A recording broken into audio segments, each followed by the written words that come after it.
Nah, Baraya, tindak laku dari Sunan Gunung Jati juga uaknya yaitu Kanjeng Eyang Walang Sungsang, ini semuanya berdasarkan akhlak yang baik.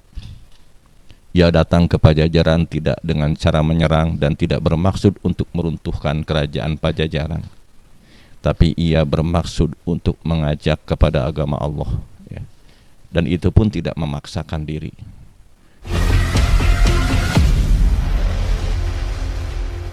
Assalamualaikum warahmatullahi wabarakatuh.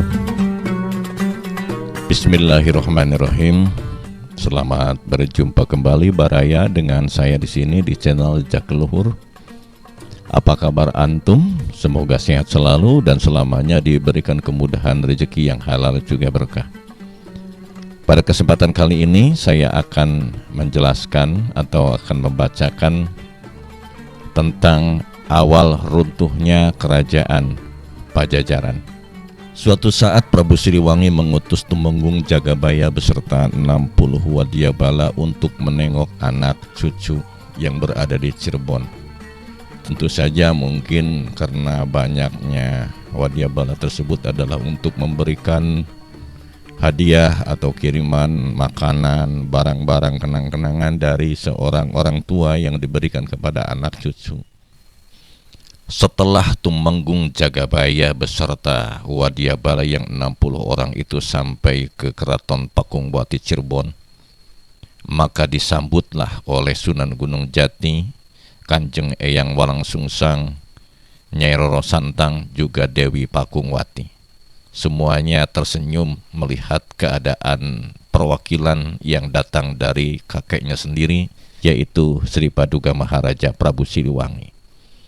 Mereka datang dan berbincang-bincang dengan Sunan Gunung Jati juga Kanjeng Eyang Walang Sungsang, dan perbincangan itu ternyata sangat menarik sekali sehingga karena ketertarikannya Tumenggung Jagabaya beserta 60 wadyabala tersebut masuk kepada agama Islam. Setelah kedatangan Tumenggung Jagabaya beserta 60 wadyabala, maka Sunan Gunung Jati selalu berpikir, sudah saatnya untuk mengajak kakek beserta keluarga yang berada di Pajajaran untuk masuk Islam. Setelah Sunan Gunung Jati merenung seperti itu, maka datanglah Kanjeng Eyang Walang Sungsang. Assalamualaikum. Waalaikumsalam. Aduh, kebetulan sekali nih. Uwa datang ke sini, ada apa? Uwa tergesa-gesa. Begini nak, sudah saatnya Uwa untuk menaklukkan keluarga Pajajaran, termasuk kakekmu untuk masuk Islam. Betul sekali Uwa, kita sekarang sudah secepatnya harus berangkat ke Pajajaran. Baik, kapan kita berangkat Uwa? Jangan ditunggu lama supaya berita ini tidak terdengar oleh siapa-siapa. Ya, mari kita berangkat sekarang juga. Kesaktian Buyut Tali Barat yang menjadi pandita ratunya Prabu Siliwangi ternyata tidak diragukan.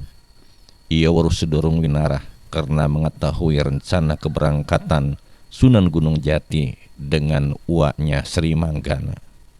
Buyut Tali Barat tergesa-gesa datang kepada Prabu Siliwangi. Ada apa Buyut? Nampaknya tergesa-gesa.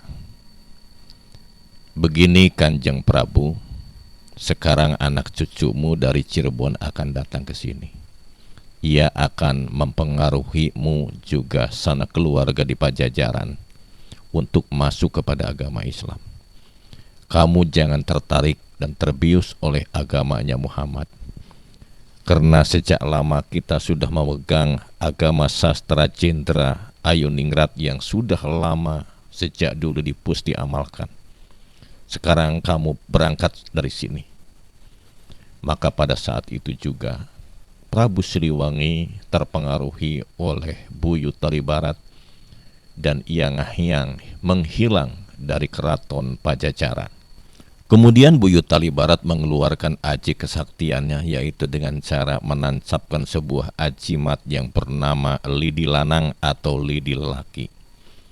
Maka pada saat itu keraton Pajajaran yang megah itu menghilang dan berubah menjadi sebuah hutan belantara. Siapapun akan kaget melihatnya karena di tempat itu tidak ada lagi kehidupan. Tidak lama kemudian anak dan cucu Prabu Siliwangi itu datang ke keraton Pajajaran. Karena kedua-duanya adalah merupakan ahli zikir yang dekat kepada Allah, maka walaupun sudah dihalang-halangi dan menggunakan aji kesaktian oleh Buyut Tari Barat, hutan tersebut masih tetap dapat terlihat dengan jelas oleh Sunan Gunung Jati dan Kanjeng Eyang Walang Sungsang. Semua keluarga, anak cucu, istri juga para selir Prabu Siliwangi yang berada di keraton Pajajaran semuanya sudah menghilang. Mereka semuanya bersembunyi di tempat masing-masing. Ada yang di gunung, ada yang di hutan, ada yang di dalam bumi, juga ada yang pergi ke atas awan. Hanya ada satu yang tersisa, yaitu Raja Senggara. Ia tertangkap karena lihat senyuman Sunan Gunung Jati beserta kebaikan Kanjeng Eyang Walang Sungsang, maka pada saat itu juga Allah memberikan hidayah kepada beliau. Ia masuk dan takluk, masuk dengan ikhlas kepada agama Islam. Baraya kemudian tidak lama kemudian ditemukan Ki Arya Kebo Kemale dan dapat ditangkap.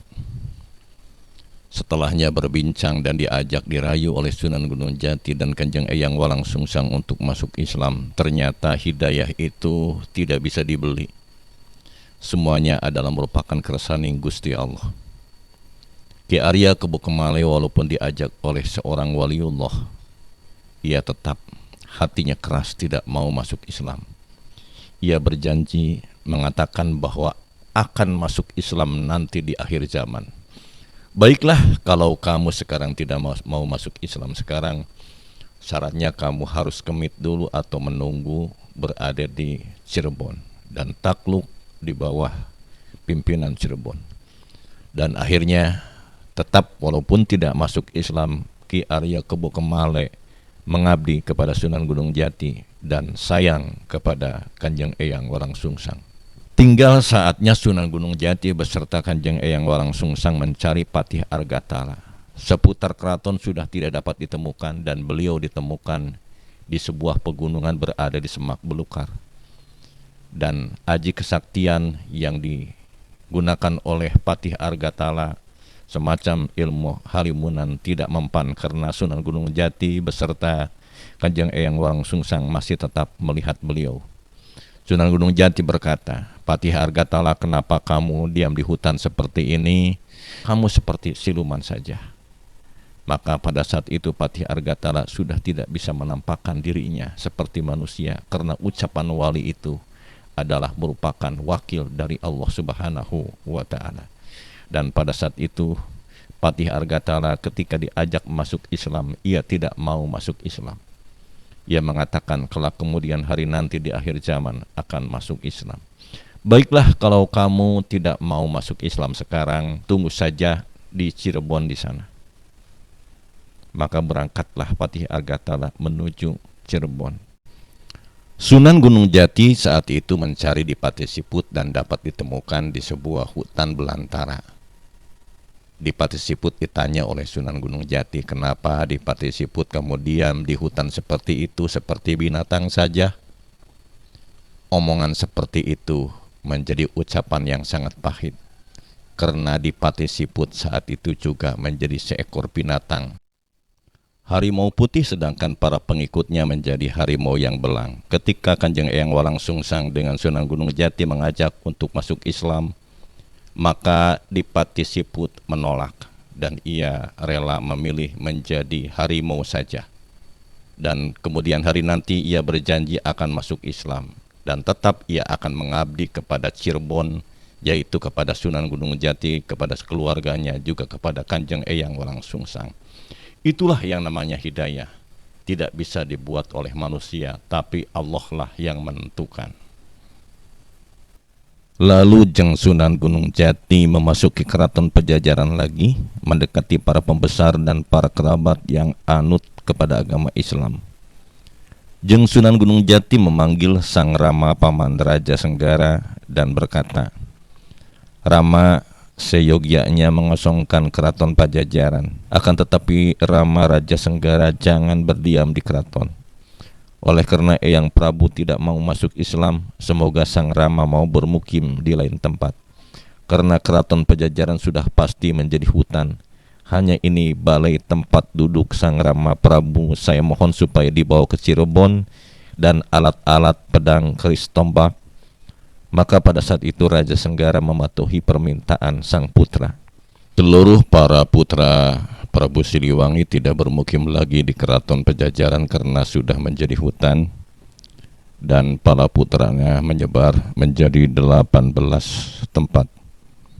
Di antaranya adalah Susun Pancengan bermukim di Kuningan, Sunan Manyak bermukim di Taraju, Boros Ngora bermukim di Panjalu, Raden TL bermukim di Gunung Bandung, kemudian Raden Lawean bermukim di Pasir Panjang, kemudian Sang Hyang Pandahan bermukim di Ukur menjadi Dipati Ukur, kemudian Sang Hyang Kartaman bermukim di Limbangan, kemudian Sang Hyang Songol bermukim di Maleber, Sang Hyang Mayak bermukim di Cilutung, Dalam Mayak bermukim di Cilutung juga, Dalam Naya bermukim di Ender, Sunan Rajam bermukim di Cihaur, Luman Sanjaya bermukim di Sundalarang, Prabu Sedang Lumu bermukim di Selaherang, kemudian Sang Hyang Jamsana bermukim di Batu Layang, kemudian Sang Hyang Tubur bermukim di Panembong, Sri Puaci bermukim di Kawali,